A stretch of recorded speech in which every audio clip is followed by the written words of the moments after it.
महंगाई के हाथों वो अवाम जो तिल तिल मर रहे थे, अब एक और मुसीबत के हाथों मर रहे हैं। जहरीली गैस पिछले 2 रोज से अवाम का सब्र आजमा रही है। कराची के इलाके केमाड़ी में आज जो इस वक्त जब मैं आपसे गुफ्तगू कर रहा हूं, जाँ बहक अफराद की तादाद 14 नफूस तक पहुंच चुकी है।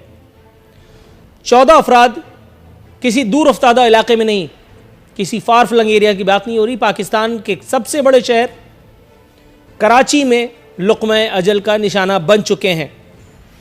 500 मुतासर अफराद को आज दोपहर तक जिना अस्पताल मुंतकिल किए जाने की इत्तलात थी। निसार चीमा साहब हुजूर वाला, इमरान खान साहब फरमा रहे कि अवाम की मुश्किलात पर खामोश तमाशाई नहीं रह सकते। एक आम आदमी पूछ रहा है कि अगर आप खामोश नहीं रह सकते तो फिर आप क्यों हमारा दिल जलाते हैं? आप क्यों जख्म पे जो खुरन जम गई है उसको नाखून से नोच नोच करके हमारा खून मजीद निकाल रहे हैं? क्यों आप फिर मतलब आप समझ रहे हैं? जल्दी जवाब दीजिए, फिर मैं ब्रेक पे जाऊं।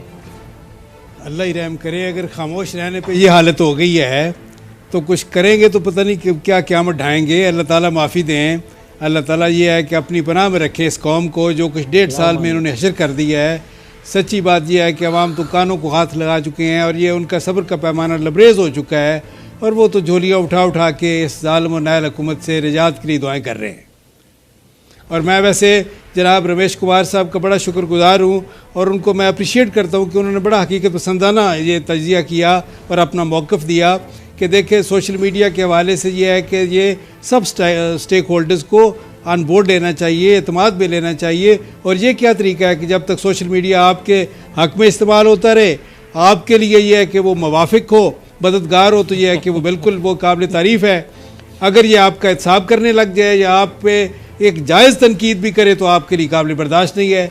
ये बड़ा ही अफसोसनाक है तर्ज़ अमल और ये बड़ा तंग नज़री के पे मबनी है जो ये कि इनकी एक रवायत है। ये रवायती तंग नज़री और इंतकामी ज़हनियत जो है वो बिल्कुल ये है कि इनके हर कदम पे बिल्कुल नुमायाँ होती है। जी रमेश कुमार साहब, हुजूर जनरल नॉलेज का एक सवाल आपसे पूछना था, अगर आप रहनुमाई कर सकें। हालांकि अभी आपने कहा कि इतने अरसे से आप मेरे पास आ रहे हैं मेरे शो में, अभी तक तो आप कामयाब नहीं हो पाए।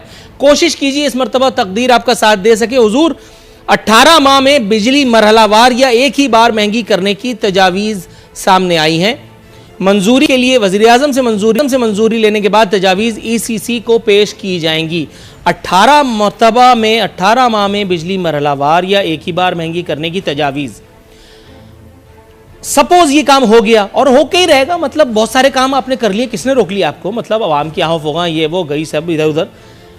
बताना तो आपने यही है कि आसिफ जरदारी चोर था, नवाज शरीफ डाकू था, पिछले वालों ने लूट लिया, 70 सालों में जो हुआ। यही जवाब होता है PTI में। जब से 1.5 साल से मैं झेल रहा हूँ PTI के लोगों को, माजरत के साथ आपके अलावा। हुजूर वाला कोई चोर था या कोई डाकू था, कोई नाई था, कोई भंगी था, कोई भिश्ती था, कोई हज्जाम था, सानू की ये जो 18 माह में करने के लिए आप जा रहे हैं और उसके बाद आप फिर उसी के साथ एक लतीफ़ा छोड़ते हैं अखबार में कि बिजली और गैस सस्ती करने का फार्मूला बनाया जाए। आपने क्या वही समझ रखा है जो मैं इस वक्त ऑनियर नहीं कह सकता? देखिए, इन्फ्लेशन कम करने को कोशिशें ज़रूर होंगी, मगर इन्फ्लेशन कम होना इस वक्त कोई चांस नहीं है। अभी 1-2 महीने सेम कंडीशन रहेगी या थोड़ी बहुत महंगाई हो सकती है। मगर आप ये ज़रूर समझ लें कि कोई भी बिजली और गैस के ऊपर नया टैक्स फ़िलहाल नहीं लगेगा, नहीं प्राइम मिनिस्टर कोई लगाने देगा, चाहे हमारा कितना भी रेवेन्यू कलेक्ट हो। तो ये चीज़ क्लियर है, हमें इस चीज़ का एहसास है कि बिलो द पॉवर्टी लाइन लोग जो रहते हैं उनके लिए अखराजात में किस तरीके से उसको कर्टेल किया जाए, किस तरीके से कमी लाई जाए, ये हमारा एहसास है। हम समझते हैं कि होना चाहिए। मगर आप ये सही कह रहे हो कि लास्ट गवर्नमेंट के ऊपर जो है वो बार बार कहना, अब मैं कहता हूँ कि ये चोर डाकू नायल नाला के नारे अब ख़त्म होने चाहिए, मिलके काम करना चाहिए। ये इल्ज़ाम, ये इसमें कोई शक नहीं है कि माजी के जो लोन, माजी की जो लाइबिलिटीज़ चल रही है उसके असर आज क्या कई सालों तक चलेंगे। मगर आज अगर हम ये कहेंगे तो वो वतीरा नहीं चलेगा, नहीं पब्लिक के पास चलेगा और नहीं नूरुल आरफीन के पास चलेगा। तो मैं उस चीज़ से पब्लिक के पास तो फिर भी चल जाएगा। मेहनत कर पब्लिक तो है ही इसलिए कि पब्लिक को बनाया जाए, लेकिन यहाँ आरफीन के पास बिल्कुल नहीं पार्लियामेंटेरियन की रिस्पांसिबिलिटी है। नूरुल आरफीन के पास चल जाएगा, पब्लिक के पास नहीं चलेगा।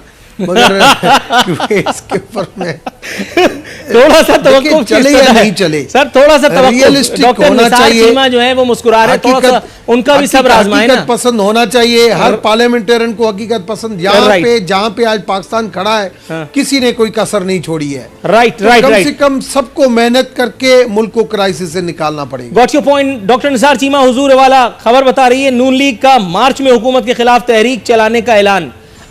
ब्रैकेट में हा नहीं लिखा, ये हा अगर आप फरमा दें या तो अगर आप कबूल फरमाएं मेरी तरफ से ये कहा हुजूर वाला मार्च, यहां तो पहले ही left right about turn quick march हो चुका, मतलब कौन करेगा march? Doctor Nisar Cheema along with Ramesh Kumar and Arfeen Siddiqui, मतलब ये तो जॉय राइड हो गई। देखिए बात यह है कि इस वक्त जिस तरह मैंने गुजारिश की कि पूरी कौम, ये मेरी बात नहीं, नूरुल आरिफीन की बात नहीं, रमेश कुमार की बात नहीं, ये पूरी कौम का मसला है। पूरी कौम के लिए अब ये है कि देखें, उनके लिए 2 वक्त की रोटी का इंतज़ाम मुश्किल हो गया है। गरीब आदमी को छोड़े, मतवस्त तबके का आदमी जो है आपके सामने है कि उसके लिए घर का खर्चा चलाना मुमकिन नहीं रहा। ना वो बच्चों की फीसें दे सकता है, ना बिलों की अदायगी कर सकता है, यूटिलिटी बिल्स की, ना ये है कि वो घर का खर्चा चला सकता है। सर एक जिमनी बात ऐड कर दूं, फिर आप अपना जुमला कंप्लीट कर लीजिएगा। जिमनी बात कह दूं अगर आप बुरा न मनाएं। जी सर, गो के वैलेंटाइन डे निकल चुका है, लेकिन फिर भी आई लव यू। सवाल मेरा ये नहीं था, ये तो मैं भी जानता हूं, यही तो मैं शुरू दिन से रो रहा हूं। मेरा सवाल तो ये था कि ये मार्च होगा कैसे? हेडलेस चिकन की तरह ये मार्च कौन लीड करेगा, जबकि आपके कायदीन ही पाकिस्तान में नहीं है? नहीं, ये बिल्कुल, ये कायदीन भी, हमारे सदर जो है मियां शहबाज शरीफ भी बड़ी जल्दी वापस आ रहे हैं और इंशाअल्लाह पूरी मुत्तहिदा अपोजिशन, पूरी कौम यकसू है इस मामले में, एक पेज पे है। और सच्ची बात यह है कि इस वक्त कोई इख्तलाफ नहीं है, ना मुत्तहिदा अपोजिशन की सफ़ों में, ना पूरी कौम में, एक पेज पे हैं, यकसू हैं कि नायल और जालिम हुकूमत से निजात जो है वो काम तरीन तकाजा है। मतलब और सीरियस बिल्कुल अपोजिशन का अपोजिशन से कोई खतरा नहीं है और नहीं होगा। सर रमेश कुमार साहब, मैं ये पहली और आखिरी बात है जिस पर मैं पीटीआई के साथ हूं। आखिरी बात नूरुल आरिफीन साहब, आखिरी बात यह है कि ये बात सही है कि इनको अपोजिशन से खतरा नहीं है, बिल्कुल पीटीआई को अपने करतूतों से नहीं होगी। अच्छा, इस बात से भी मैं आपके मुत्तफिक हूं। इस बात से भी मैं आपके मुत्तफिक हूं। रमेश कुमार साहब और डॉक्टर निसार चीमा की दोनों हजरात की इन दोनों बातों से मैं मुत्तफिक हूं, क्योंकि अपोजिशन मतलब फजलुर रहमान साहब ने जो एफआईआर काटी है नून लीग और पीपल्स पार्टी के खिलाफ, वो भूल गए आप। मुत्तहिदा अपोजिशन, इतना बड़ा ताना आपने कस दिया। और दूसरी बात जो डॉक्टर निसार चीमा ने फरमाया कि एमक्यूएम की तरह पीटीआई को भी किसी बैरूनी दुश्मन की नहीं है हुजूर। या थोड़ा सा वक्त, मेरा ख्याल है वाइंड अप ही हो गया, थोड़ा सा क्या अब घर जाने का टाइम हुआ। डॉक्टर निसार चीमा, डॉक्टर रमेश कुमार साहब, अल्हम्दुलिल्लाह 2 डॉक्टरों के बीच में फंसा था, फिर भी साफ निकल आया। नाजरीन, कल तक के लिए इजाजत दीजिए, इंशाअल्लाह कल मुलाकात होगी बशर्ते